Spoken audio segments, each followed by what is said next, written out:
प्रार्थना कर लो।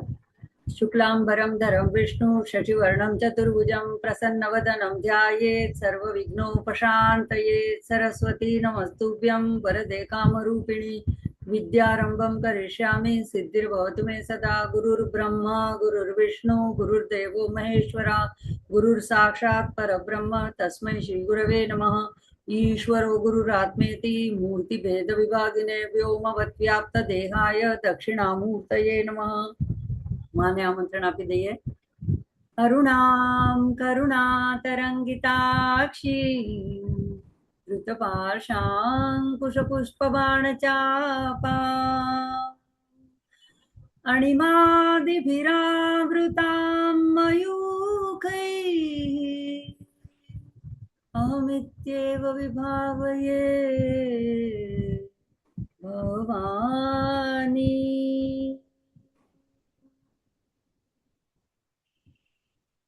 અહીં ઉપસ્થિત સર્વેના હૃદયમાં વિરાજમાન મા ભગવતી શ્રી રાજરાજેશ્વરી લલિતાંબિકા મહાત્રિપુર સુંદરીના ચરણોમાં પ્રણામ। દેવી અથર્વશીર્ષના આજના ચોથા ભાગમાં હવે આપણે આગળનો મંત્ર જોશું। આપણે 6 સુધીના મંત્રો જોઈ લીધા છે। આજે 7મા મંત્રથી શરૂઆત કરશું। આજ આખું સૂક્ત તરીકે ઋગ્વેદમાં પણ આવે છે અને એના શ્લોક નથી કહેવાતા, બધા મંત્રરૂપ છે। દેવી સપ્તશતીના પાઠમાં પણ પાઠ શરૂ કરતા પહેલા દેવી અથર્વશીર્ષ બોલવામાં આવે છે। પહેલા આપણે જોયું એમ કે એક અથર્વશીર્ષમાં 5 જે આપણા સનાતન ધર્મના પંચદેવ છે, 5 દેવતાઓના અલગ અલગ અથર્વશીર્ષ છે, પણ એ 5નું ફળ આ એક અથર્વશીર્ષના પાઠથી પ્રાપ્ત થાય છે। તો હવે આપણે 7મો મંત્ર જોશું। અહમ દધામી દ્રવિણમ હવિષ્મતે સુપ્રાવ્યે યજમાનાય સુન્વતે। પેલું એક ચરણ છે। અહમ રાષ્ટ્રી સંગમની વસૂનામ ચિકિતુષી પ્રથમા યજ્ઞિયાનામ। બીજું ચરણ। અહમ સુવે પિતરમસ્ય મૂર્ધન મમ યોનિરપ સ્વંતઃ સમુદ્રે ય એવં વેદ સદૈવીમ। અહીંયા સ્પેલિંગ મિસ્ટેક છે, ડબલ માત્રા આવશે। દૈવીમ સંપદમ અને આપનુતિ, સંપદમ આપનુતિ સંધિ થયેલી છે। તો પહેલું ચરણ જોઈએ। અહમ દધામી દ્રવિણમ હવિષ્મતે સુપ્રાવ્યે યજમાનાય સુન્વતે। તો અહમ દધામી, અહમ હું। અહીંયા માં પોતે જ પોતાના સ્વરૂપનું વર્ણન કરે છે। એનો છેલ્લો શ્લોક છે। શરૂઆતના 7 શ્લોકમાં માં પોતાના સ્વરૂપ વિશે જણાવે છે દેવતાઓને।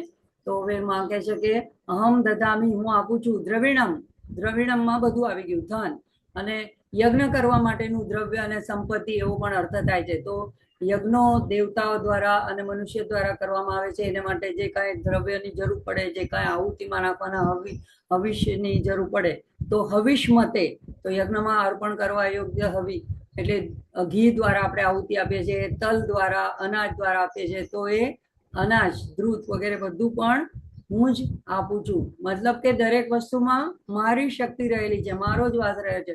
ગીતામાં પણ ભગવાન કહે છે કે બધા 4 પ્રકારના અનાજને હું પાચન કરું છું, પણ બધામાં રહેલો પણ હું જ છું। તો અહીંયા સુપ્રાવ્યે સુંદર રીતે પ્રાપ્ત કરાવું છું, સુંદર વ્યવસ્થિત રૂપે હું એને પ્રાપ્તિ કરાવું છું। યજમાનાય, યજ્ઞ કરનારને આપણે યજમાન કહીએ છીએ। તો એને સુન્વતે એટલે એને ફળદાયી થાય, લાભપ્રદ થાય, એ રીતે હું આ બધી વસ્તુઓ મારા વડે જ અર્પણ કરાય છે, મારા વડે જ એને અપાય છે। એટલે કે હું યજ્ઞ માટે સંપૂર્ણ સામગ્રી, એની ઉર્જા એટલે કરવા માટેની શક્તિ પણ જોઈએ, અને અંતે પરિણામ રૂપે ફળ પણ, જે કે એને લાભદાયી થાય, એને સાધનામાં આગળ ઉપયોગી થાય એવું ફળ આપનારી હું છું। તો આ પહેલું ચરણ આપણે જોયું।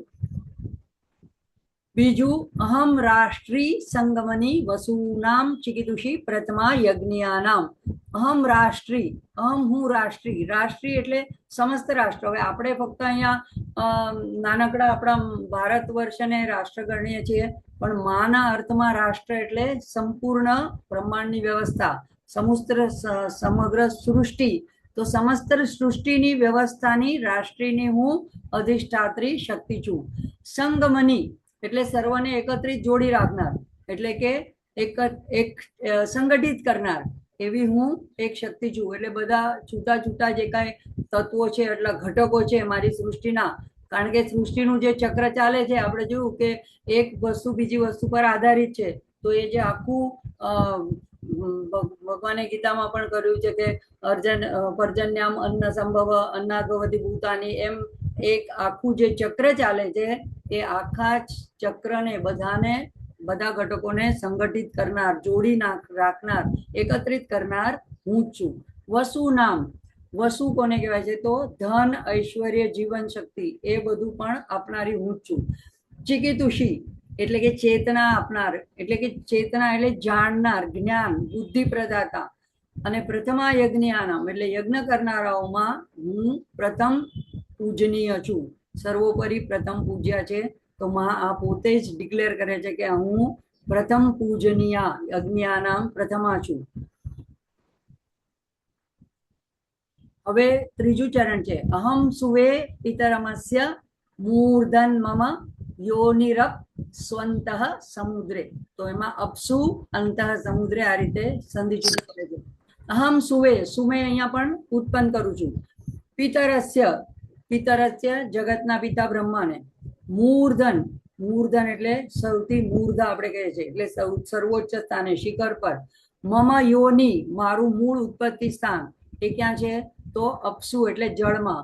અંત સમુદ્રે, સમુદ્રની અંતર જળમાં મારું મૂળ યોની સ્થાન છે. ગુઢાર્થ શું છે કે હું જ મૂળ કારણ છું, હું જ બ્રહ્માનો પણ આધાર છું, અને ઉપર સહસ્ત્રારમાં તથા નીચે મૂલાધારમાં પણ હું જળમાં પણ હું જ છું. તો અહીંયા માં આ રીતે પોતાનું વર્ણન કરે છે. અને છેલ્લે ય એવમ વેદ સદૈવીમ સંપદમ આપનોતી. તો પહેલા આનો આપણે ગુઢાર જોઈ લેશું કે પેલું જે કીધું માએ, પહેલા અહમ દદામી દ્રવિણમ, હું બધાને દ્રવ્ય આપું છું. તો ઉચિત શ્રેષ્ઠ રૂપમાં જ્યારે યજ્ઞ કરવો હોય તો એને માટેની દ્રવ્ય સામગ્રી સંપત્તિ બધાની જરૂર પડે. અને આપણે આગળ જોયું કે સૃષ્ટિના જે આવા યજ્ઞ માટેના જે સાધનો બનાવનાર છે એ ત્વષ્ટા, એ વિશ્વકર્મા છે, દૈવી શિલ્પકાર. તો એ પણ હું જ છું. એટલે એની અંદરની બધી જ સામગ્રી, એનો યજ્ઞકુંડ બનાવવાનો હોય કે એની અંદરની સામગ્રી હોય કે એની અંદર અભિષાન નાખવાનું હોય, તો એ બધી જ વસ્તુ ભગવાન કહે છે કે માં કહે છે કે ધ્યાન કરવા માટેની પણ આવી સંપૂર્ણ સામગ્રી અને ઉર્જા અને એ અંતે પરિણામ પણ આપનારી હું જ છું.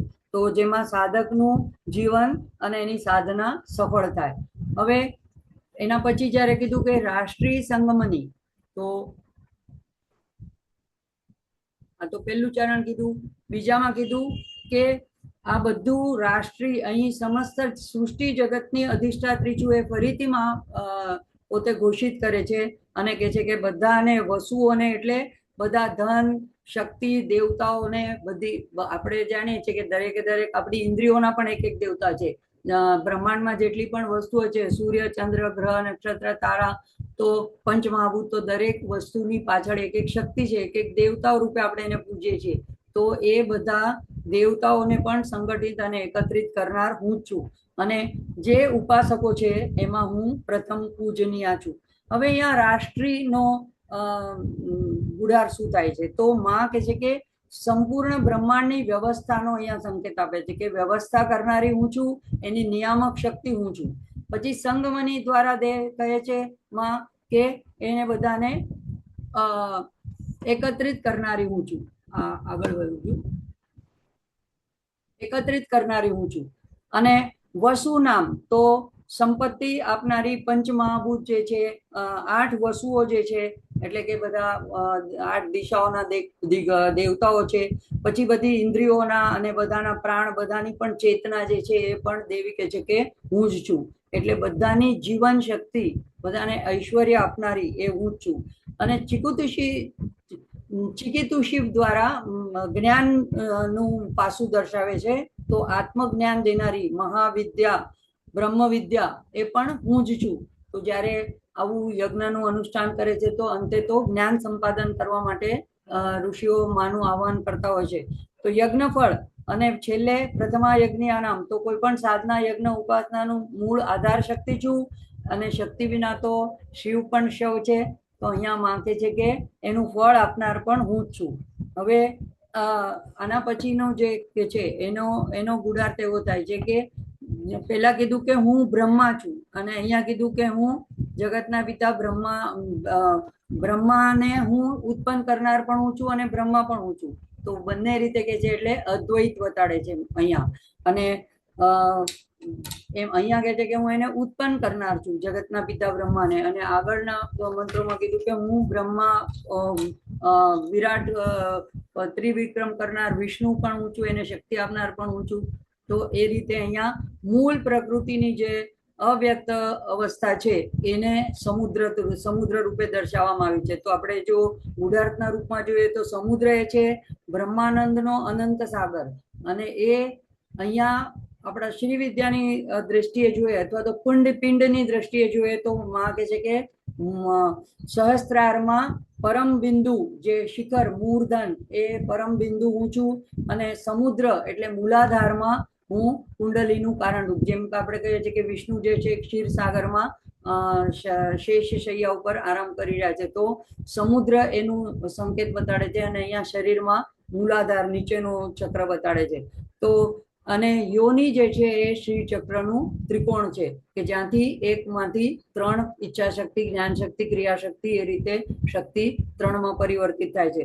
તો પછી કે છે કે આ જે છે હું જ મૂળ કારણ છું. ય એવમ વેદ એટલે જે લોકો આ વસ્તુ જાણી લે છે. આ વસ્તુ એટલે ફક્ત એક શ્લોક પૂરતી, એક મંત્ર પૂરતી મર્યાદિત નથી. આગળથી પહેલા મંત્રથી જે વસ્તુ માએ પોતાને માટે કીધી કે હું કયા કયા દેવતાઓમાં વાસ કરું છું, પુરુષ પ્રકૃતિ રૂપે પણ છું, હું વિદ્યા પણ છું, અવિદ્યા પણ છું. એટલે આ જેટલા પણ માએ પોતાને વિશેના સંદર્ભ કીધા એ બધું જે સારી રીતે જાણી લે છે સદૈવીમ સંપદામાં આપનોતી. તો એ કે છે કે હું માને આ રીતે તત્વથી જે જાણી લે, ગીતામાં પણ ભગવાન આ જ કહે છે કે જે મને તત્વથી જાણી લે છે એ મને પામી જાય છે.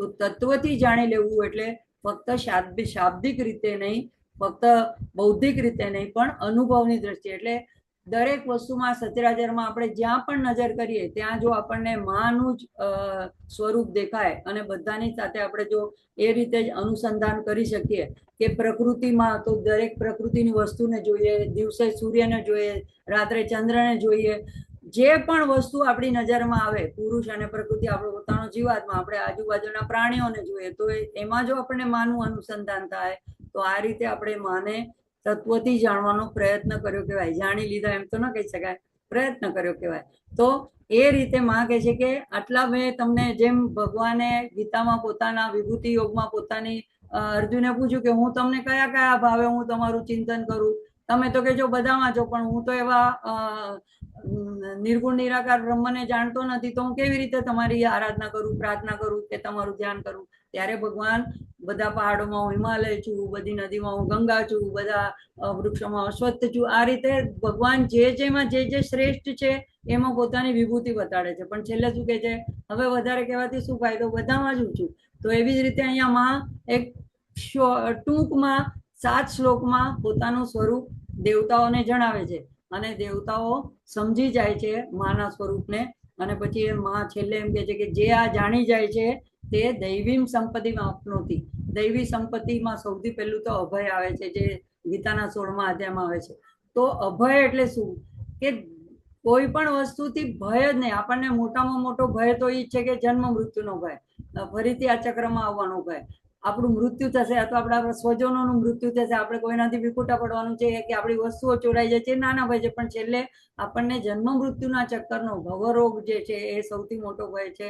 તો અહીંયા કહે છે કે અભય દૈવી સંપત્તિ એટલે એ જેટલા ગીતામાં લક્ષણો કીધા છે. જો ગીતા અને સપ્તશતી, ગીતામાં પણ 700 શ્લોક છે, સપ્તશતીમાં પણ 700 શ્લોક છે, એમાં આખું માનું ચરિત્ર વર્ણન છે. તો બંનેને પેરેલલ જ જોવું જોઈએ. જેમાં ત્યાં ભગવાન ઉવાચો, ભગવાને કહ્યું તો પરબ્રહ્મની વાચા છે, અહીંયા પણ માં પરબ્રહ્મ સ્વરૂપિણી છે. તો એ ત્યાં જે કીધું છે એ બધી દૈવી સંપત્તિના ગુણો જે છે એને પ્રાપ્ત કરે છે. એટલે શું કરે છે કે છેલ્લે એ સમજી જાય છે સાધક કે પુરુષ અને પ્રકૃતિ બધું મારું જ કારણ છે, પંચમહાભૂત પણ મારે લીધે જ ઉત્પન્ન થયા છે, વિદ્યા પણ હું છું, અવિદ્યા પણ હું છું, અને શૂન્ય અશૂન્ય બધું હું જ છું, એવું જયારે સમજી જાય છે ત્યારે પછી એ દૈવી ગુણ એનામાં પ્રગટ થાય છે અને એ આત્મ સાક્ષાત્કાર કરે છે. આત્મજ્ઞાન અભય થઈ જાય છે, પછી કોઈ પણ વસ્તુથી એને મૃત્યુનો પણ ભય નથી રહેતો. તો આત્મ સાક્ષાત્કારની કક્ષાએ પહોંચી જાય છે, ત્રિવિધ તાપથી એની મુક્તિ થાય છે અને એને બ્રહ્માનુભૂતિ થઈ જાય છે, માયા પર એનો વિજય થાય છે. તો આ રીતનો બધી જે દૈવી સંપત્તિ એ પ્રાપ્ત થાય છે ક્યારે થાય છે કે માને તત્વથી જાણી લે ત્યારે. હવે દેવતાઓ બધું સમજી ગયા માં વિશે અને સામે ઉભા છે હાથ જોડીને. હવે એ લોકો પોતાની રીતે એ દેવીની પ્રાર્થના કરવાની શરૂ કરે છે. તો 7મા મંત્ર પછી જે મંત્રો છે એ દેવતાઓએ બોલેલા છે અને એટલે દેવતાઓ માની હવે સ્તુતિ કરે છે. તો તે દેવા અબ્રુવન, તે દેવતાઓ બોલ્યા. શું બોલ્યા હવે તે દેવતાઓ? નમો દેવ્યય મહાદેવ્યય શિવાય સતતં નમઃ, નમઃ પ્રકૃત્યય ભદ્રાય નિયતા પ્રણતા સ્મતામ. તો અહીંયા તે દેવા અબ્રુવન, તે દેવતાઓ બોલ્યા. એ દેવતાઓ શું બોલ્યા? નમો દેવ્યય, હે દેવી, હે માં.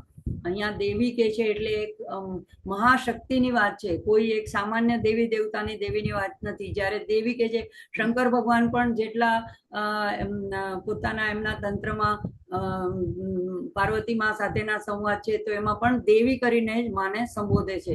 તો અહીંયા કે છે કે નમો દેવ્યય એટલે દેવીને નમસ્કાર છે, દિવ્ય શક્તિને નમસ્કાર છે. દીપ્તિમાન જે હોય છે એને દેવો કહેવાય છે, પ્રકાશમાન. એટલે અહીંયા દેવી, એવી દેવીને, દિવ્ય શક્તિને નમો, નમસ્કાર. પહેલા જ નમસ્કાર, પહેલા તો નમોથી જ શરૂઆત કરે છે. મહાદેવ્ય, હવે મહાદેવ્ય એક અર્થમાં કહીએ કે મહાન દેવી. પણ મહાન દેવી કેવી? તો જે સપ્તશતીમાં આપણે જોઈએ છીએ કે એકમાંથી જ અનેક શક્તિઓ પ્રગટ થાય છે. બ્રહ્માણી, વૈષ્ણવી, વારાહી, મહેન્દ્રી, કૌમારી. તો આ બધી શક્તિઓ મામાંથી જ પ્રગટ થાય છે અને પાછી મામાં જ સમાઈ જાય છે. તો એવી મહાદેવી કે જે બધી દિવ્ય શક્તિઓની અધિષ્ઠાત્રી છે એને મહાદેવી કહેવાય છે. બીજા અર્થમાં એમ પણ કહી શકાય કે મહાદેવની અર્ધાંગીની મહાદેવી. તો એવી મહાદેવીને અમે નમસ્કાર કરીએ છીએ. એટલે કે જે બધી જ આદિશક્તિ, પરાશક્તિ, જે બધી જ દૈવી શક્તિઓની જે અધિષ્ઠાત્રી છે એને અમે નમસ્કાર કરીએ છીએ. શિવાય, શિવાય કલ્યાણ સ્વરૂપિણી, મંગલમય. હવે શિવાય આ આપણને બીજા પણ શ્લોકમાં આવે છે, જે આપણે મંત્ર પુષ્પાંજલિમાં પણ બોલીએ છીએ. સર્વ મંગલ માંગલ્યે શિવે સર્વાર્થ સાધિકે શિવે, શિવાય. તો એ શિવે જે છે એટલે કે જે મંગલકારિણી છે, જે સર્વ માંગલ્યની પણ માંગલ્ય, એનાથી પણ એની પણ શિખર છે, એની પણ સર્વોચ્ચ છે એવી જે શિવા છે. અને જે સર્વાર્થ સાધિકે, 4 પ્રકારના જે પુરુષાર્થ છે, ધર્મ, અર્થ, કામ અને મોક્ષ, એને પણ જે સાધ્ય કરનારી છે એવી શિવાને, એટલે અહીંયા શિવા નામથી એમને સંબોધન કરવામાં આવે છે. શિવાય સતતન નમ. સતતન વધારે મહત્વનું છે. નમ તો આપણે પણ કરીએ છીએ, આપણે રોજ નમન કરીએ છીએ, પણ સતતન નથી રહેતું આપણું. સતતન એટલે નિરંતર, ખંડ વગર, એકદમ એક અખંડ, એક રસ. સાધના જેને કહેવાય, અનુષ્ઠાન એને કહેવાય કે જે નિરંતર ચાલ્યા કરે, દીર્ઘકાલ સુધી ચાલ્યા કરે, અવિરત ચાલ્યા કરે અને જેમાં ફળની અપેક્ષા પણ ન હોય, પણ માના પ્રેમ ખાતર જે સતત સ્મરણ કર્યા કરે. તો સતતન નમઃ. હવે અહીંયા એક જ વાક્યની અંદર નમો અને નમઃ આપણે ઘણી વાર જોયું છે. નમો નમઃ જ્યારે 2 વાર આવે તો એક શારીરિક નમન એટલે કે હાથ જોડીને ચરણમાં વંદન કરે છે, અને બીજું માનસિક કે મન, બુદ્ધિ, અહંકારને પણ આપના ચરણોમાં સમર્પિત કરું છું, એવું દેવતાઓ કહે છે.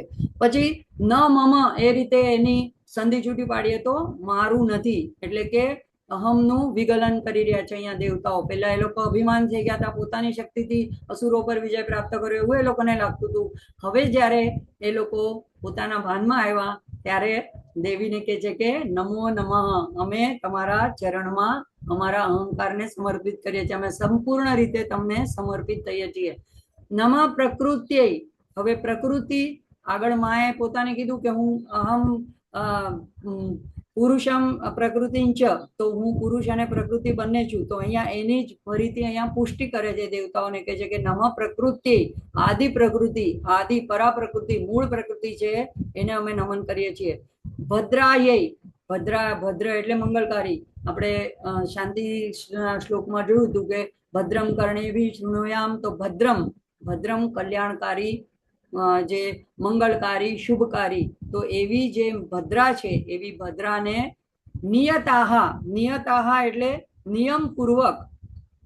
હવે નિયમપૂર્વક એટલે એમ નહીં કે આજે પગે લાગે, આજે નવરાત્રી છે તો અનુષ્ઠાન કરી લીધું કે આજે બહુ મોટો દિવસ છે, પછી બાકીના દિવસોમાં ચાલ્યું, એમ નહીં. તો દેવતાઓ કહે છે કે નિયમપૂર્વક સતત અમે તમને પ્રણામ કરીએ છીએ. સ્મ એટલે અમે, તામ એટલે તમને. તો સંયમિત રીતે નિયમપૂર્વક અમે તમને નમીએ છીએ, નમીએ છીએ, અને અમે તમારા શરણાગત છીએ. તો અહીંયા વિનમ્ર થઈને દેવતાઓ મૂળ પ્રકૃતિને, હવે આપણને થાય કે ભદ્રાય, પણ ક્યારેક ક્યારેક તો માં એકદમ ભયંકર એવું રૂપ પણ લે છે, મહાકાલીનું સ્વરૂપ પણ લે છે, ચંડમુંડનો વિનાશ પણ કરે છે. તો જે માના ઉગ્ર સ્વરૂપ હોય છે, તો ઉગ્ર રૂપ ધારણ કરે છે, પણ જગતના કલ્યાણ અર્થે હોય છે, ભક્તોના રક્ષણ અર્થે હોય છે. અથવા તો આપણી અંદર પણ કોઈ એવા આપણી અંદરના શત્રુ હોય, એનો પણ જો માને નાશ કરવો હોય તો કોકવાર આપણી સાથે પણ માં ઉગ્ર રીતે વર્તી શકે છે. પણ જેવી રીતે કે કોઈ બાળક કઈ ખરાબ ખોટું બોલતો હોય, ચોરી કરતો હોય, કઈક અનીતિપૂર્વકનું કાર્ય કરતો હોય, એને માં એને એક લાફો છોડી દે, તો એનો અર્થ એમ નથી કે માં એને પ્રેમ નથી કરતી, પણ એના ભલા માટે, એની આદત સુધારવા માટે માં એને સારે રસ્તે વાળવા માટે એને જો દંડ પણ કરે છે, તો પણ એના કલ્યાણ માટે કરે છે. તો એવી જ રીતે અહીંયા ભદ્રાય છે, પણ એની અંદર ક્યારેક ક્યારેક ઉગ્ર રૂપ ધારીણી પણ છે.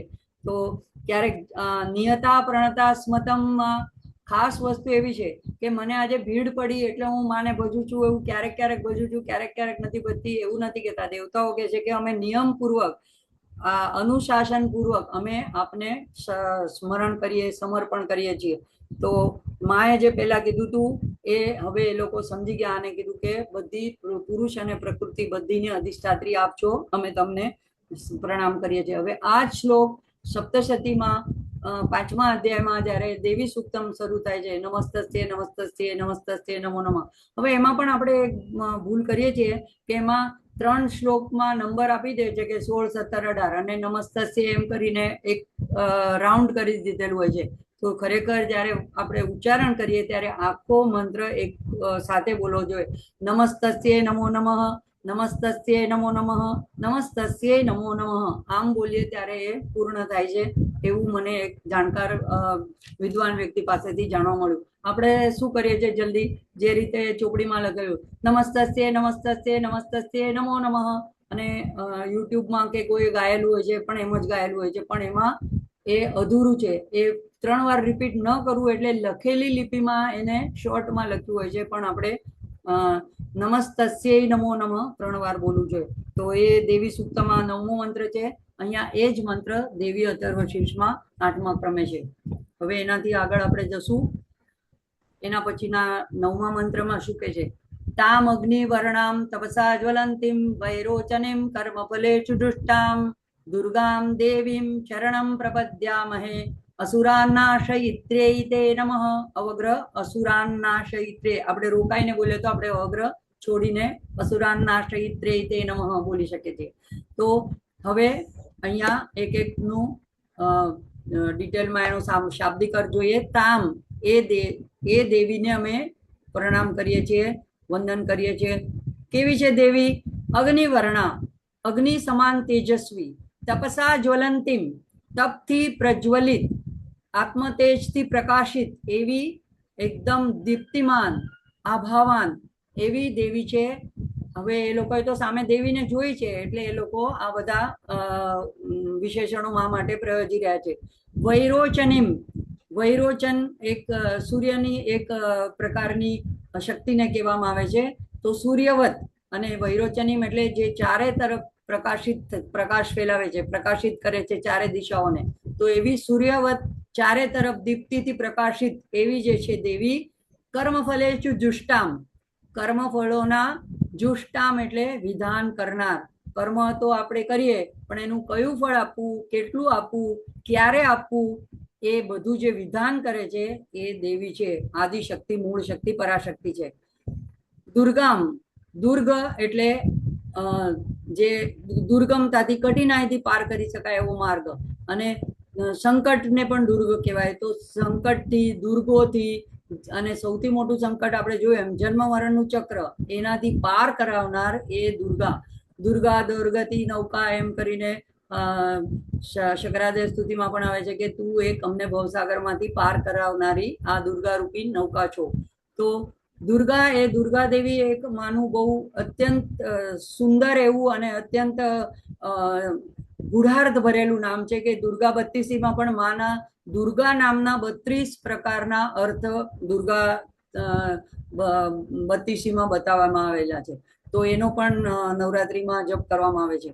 તો એવી અહીંયા એટલે ખાસ એવા શબ્દોને જ દેવતાઓએ પ્રયોગ કર્યા છે. દુર્ગામ દેવી એટલે કે અમારી ઉપર જે કાંઈ અસુરો વારંવાર એટેક કરે છે, એનું જે સંકટ આવે છે, એ સંકટથી અમારું આપ રક્ષણ કરો. શરણમ પ્રપદ્યમહે, અમે શરણ લઈએ છીએ. તો અસુરાન નાશયિત્રેય, અસુરોનો નાશ કરનારી એવી હે માં તે નમઃ, આપને નમસ્કાર છે. તો આખો સામાન્ય અર્થ એમ થાય છે કે અમે, હવે અહીંયા બધા મળીને પ્રાર્થના કરે છે એટલે બહુવચનમાં છે. અમે એ દેવ એ અગ્નિ સમાન તેજસ્વી, તપથી પ્રજ્વલિત, સૂર્ય સમાન દીપ્તિમંત, કર્મફળોના વિધાન કરનારી દેવીનું શરણ ગ્રહણ કરીએ છીએ. હે અસુરોના નાશ કરનારી માં, આપને નમસ્કાર છે. તો હવે એનો ઉદાર જોઈએ. અહીંયા અગ્નિ વર્ણ કીધું છે. અગ્નિના ત્રણ મુખ્ય એના ઉપયોગ છે અથવા તો એના ગુણ છે. કયા? તો પ્રકાશ, ઉષ્ણતા અને શુદ્ધિકરણ, પવિત્રીકરણ. કોઈ પણ વસ્તુને હવે સોનાને જો પવિત્ર કરવું, શુદ્ધ કરવું હોય, એમાંથી મેલ દૂર કરવો હોય તો સોની શું કરશે? એને અગ્નિમાં તપાવશે. એટલે શુદ્ધિકરણ કે પવિત્રીકરણ કરનાર કર્મ જે છે, ગુણ છે, એ પણ અગ્નિનો ગુણ છે. તો અહીંયા દેવીનું જે તેજ છે એ તેજની અહીંયા અગ્નિવર્ણામ, અગ્નિ સાથે કમ્પેરિઝન કરવામાં આવી છે. એટલા માટે દેવી પાસેથી શું શું અપેક્ષા કરવામાં આવી છે દેવતાઓ દ્વારા કે હે માં, તમે અમારા અજ્ઞાનને બાળી નાખો. સૌથી પહેલા ભસ્મીભૂત કરનારું અગ્નિનું કામ છે. તો એ તમે એ પહેલા અગ્નિ દ્વારા ભસ્મીભૂત કરવાનું. તમારું એવું તેજ જ એવું હોય કે અમારું અજ્ઞાન બળી જાય. અમને દીપ્તિમંત, તો પ્રકાશ આપો. તમે અમને જ્ઞાનનો પ્રકાશ આપો. અને સાધકને અમારી પાસેથી કઈ સાધના કરાવી લો તો તપ દ્વારા અમારી પવિત્રીકરણ કરો, અમારી શુદ્ધિકરણ કરો. તો દેવીનું તેજ છે અને એને આ રીતે અગ્નિના 3 ગુણો પાસેથી પ્રાર્થના કરવામાં આવે છે. હવે આ બહારના ભૌતિક અગ્નિની વાત નથી. આ જે છે અંદરના જ્ઞાનાગ્નિ અથવા તો ચેતનાની અગ્નિની વાત છે. માં તપસ્વીની છે. એ તો આપણે જોયું, પાર્વતી માએ કેટલું તપ કર્યું ત્યારે શંકર ભગવાનને એમણે પ્રાપ્ત કર્યા છે. તો એટલે અહીંયા તપસા જ્વલંતી, તપથી માં ઝળહળે છે. જો તમે કોઈ એવા તપસ્વી સાધુઓને કે એને જોશો, જેમ કે રામકૃષ્ણ પરમહંસ છે કે એવા કોઈ મહાન સંતોને જોશો તો એના ચહેરા ઉપર એની પાછળ એક ઓરા હોય છે. ચિત્રમાં પણ આપણે એવી રીતે દર્શાવે છે. આપણે પ્રત્યક્ષમાં કોઈને મળીએ તો આપણે અંજાઈ જઈએ આપણે એના તેજથી. તો એ તેજ શેનું હોય છે? તપનું તેજ હોય છે, સત્યાચરણનું તેજ હોય છે. સત્યનું આચરણ કરવું એ સૌથી મોટું કલિયુગનું અત્યારે તપ છે. અત્યારે કાંઈ પંચાગ્નિ તપ કરવાની જરૂર નથી કે ચારે બાજુ અગ્નિ કરીને વૈશાખના 12 વાગ્યાના સૂર્યમાં ઉભા રહ્યો કે ઠંડીના સમયમાં કમર સુધીના પાણીમાં ઉભા રહ્યો. એ બધા તપની અત્યારે આવશ્યકતા નથી. પણ સત્યાચરણ એ સૌથી મોટું કલિકાળનું તપ છે. તો એ, અને વાણીને શુદ્ધ કરવું હોય તો નામ સ્મરણ. તો અહીંયા વૈરોચનીમ, જે ચારે તરફ પ્રકાશિત છે. એટલે સહી એમને સૂર્યની ચેતના, એક તો અગ્નિ રૂપે અગ્નિવર્ણામ કીધી, અને સૂર્યની ચેતના રૂપે પોષણદાત્રી, રક્ષણ કરતા, કર્મમાં પ્રેરનાર. તો એ બધા સંદર્ભ માટે અહીંયા વૈરોચનીમ વાપર્યું. એટલે કે ચારે તરફથી તમે પ્રકાશ ફેલાવો છો. જેમ સૂર્ય અખિલ બ્રહ્માંડમાં એક જ દિશામાં, આપણે જોઈએ છે કે પૂર્વ દિશામાં, પણ ખાલી એક દિશામાંથી પ્રકાશ ફેલાવે છે એવું નથી. એ તો અખિલ બ્રહ્માંડમાં ચારે દિશામાં, 10 દિશામાં પોતાનો પ્રકાશ ફેલાવે છે. તો એવી માને પ્રાર્થના છે કે અમારી અંદર મન, એક જગ્યામાં નહીં, મન, બુદ્ધિ, ઇન્દ્રિય, અહંકાર બધાને, અંદર ઇન્દ્રિયોને પ્રકાશિત કરી દો, જ્ઞાનના પ્રકાશિત, બધું બધેથી અંધકાર, અહંકાર, જડતા, અંધકાર એટલે અવિદ્યા, અજ્ઞાન, જડતા, એને દૂર કરી દો, તમારો એવો પ્રકાશ આપો. તો કર્મ ફલેષુ જુષ્ટામ, તો કર્મનું પણ માં 3 પ્રકારે ફળ આપે છે. એક તો પેલા કર્મનું વિધાન કરે છે કે તમારે કયા કર્મનું કયું ફળ મળશે એનું વિધાન આપે છે, અને પછી એનું ફળ પણ આપે છે. ફળ આપ્યા પછી કર્મબંધનથી મુક્ત પણ કરે છે. તો માં જ ન્યાય શક્તિ છે અને કૃપા શક્તિ પણ છે. અને આપણા અસુર કયા છે? દાખલા તરીકે દેવતાઓએ તો પોતાના અસુરો માટે કે ભંડાસુર માટે કે શુંભ નિશુંભ માટે કે ચંડમુંડ માટે કે મહિષાસુર માટે પ્રાર્થના કરી. આપણી અંદર આપણા આંતરિક ષડ વિકારો છે, જે છે કામ, ક્રોધ, લોભ, મોહ, મદ, મત્સર, એ ષડ વિકારોને આપણે દૂર કરવાના છે. રાગ દ્વેષને દૂર કરવાના છે, ક્લેશોને દૂર કરવાના છે. તો એ ષડ વિકાર આપણે આપણી શક્તિથી દૂર કરી શકતા નથી, એમાં આપણે અસમર્થ થઈ જઈએ છીએ.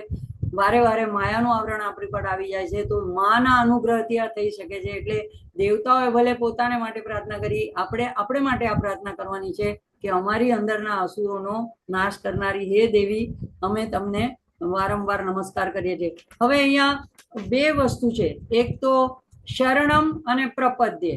તો 2 વખત પગે લાગવાનું ને શરણ ગ્રહણ કરવાનું, એવું એના સંદર્ભના 2 શબ્દોના પણ જુદા જુદા ભાવ છે.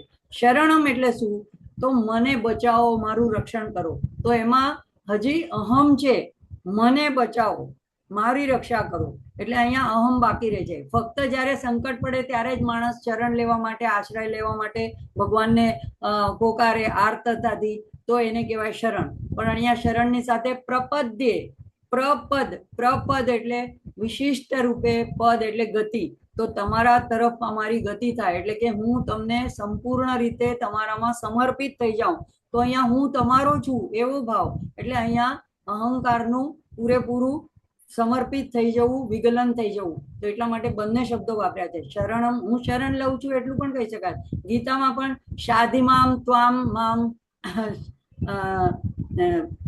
શરણ, ગીતામાં શિષ્યસ્તેહમ શાધિમામ ત્વામ પ્રપન્નમ, ત્વામ પ્રપન્નમ, તો હું તમને પ્રપન્ન છું. તો પ્રપન્નનો અમારા ટીચર એવું પણ એક શાબ્દિક અર્થ કહેતા હતા કે પદ એટલે એને પગના અર્થમાં કીધું, અને એનો પ્રભાગ એટલે કે અંગૂઠાનો ભાગ. એટલે જ્યારે આપણે ગુરુના ચરણોમાં વંદન કરીએ છીએ તો તેના આપણે કાં તો ત્યાં માથું ઝુકાવીએ છીએ, કાં તો ત્યાં આપણે હાથેથી એમના ચરણના અંગૂઠાને પૂજન કરીએ છીએ અથવા ત્યાં સ્પર્શ કરીએ છીએ. એટલે પ્રપદ એટલે તમારા ચરણોમાં હું શરણમાં ચાહું છું, મારા મસ્તકને ઝુકાવું છું, એવું પ્રપદ્યનું એવો પણ એક અર્થ નીકળે છે. તો સામાન્ય એનો અર્થ શું થાય છે કે અમે એ અગ્નિ સમાન તેજસ્વી, તપથી પ્રજ્વલિત, સૂર્ય સમાન દીપ્તિમંત, કર્મફળોના વિધાન કરનારી દેવીનું શરણ ગ્રહણ કરીએ છીએ. હે અસુરોના નાશ કરનારી માં, આપને નમસ્કાર છે. અમે પૂર્ણપણે આપને સમર્પિત છીએ. તો થોડુંક બાકી રાખીને, થોડુંક પોતાના સગાવાલાને કે પોતાના પ્રિય આપ્તજનોને માટે કે બીજી કઈ પ્રિય વસ્તુઓ માટે રાખી દઈએ અને થોડુંક સમર્પણ માને કરીએ, એવું ના ચાલે. સમર્પણ કરવાનું તો પૂરેપૂરું, પોતાની આખી જાતનું તન મન ધનથી સમર્પણ કરી દેવાનું. અને માં ફક્ત ભાવ જોવે છે. જો ગીતામાં અર્જુને બીજા અધ્યાયના 7મા શ્લોકમાં એમ કીધું કે શાદીમામ ત્વામ શિષ્યસ્તેહમ શાદીમામ ત્વામ પ્રપદ્ય. હજી પૂરેપૂરો શરણાગત તો થયો જ નહોતો. શરણાગત થયો હોત તો એને આગળ પ્રશ્ન પૂછવા જ ન જોઈએ. જે કે તું યુદ્ધ કરવા માંડ તો યુદ્ધ કરવા માંડવું જોતું હતું. પણ ભગવાન કેટલા દયાળુ અને કૃપાળુ હોય છે કે શાબ્દિક વચન માત્રથી પણ જો આપણે કહીએ કે હું તમારે શરણે છું, તો પણ ભગવાન એને સ્વીકારે છે અને એક્સેપ્ટ કરી લે છે, અને પોતાના શિષ્ય તરીકે એક્સેપ્ટ કરી લે છે, અને એની રક્ષા કરે છે, કે એનું માર્ગદર્શન કરે છે. તો અહીંયા મને લાગે છે કે આજે આપણે રોકાશું, થોડું આપણે લઈ લેશું. ઓમ પૂર્ણમદ પૂર્ણમિદમ પૂર્ણાત પૂર્ણમુદચ્યતે પૂર્ણસ્ય પૂર્ણમાદાય પૂર્ણમેવાવશિષ્યતે. ઓમ શાંતિ શાંતિ શાંતિ. હરિ ઓમ. શ્રી ગુરુભ્યો નમઃ. હરિ ઓમ.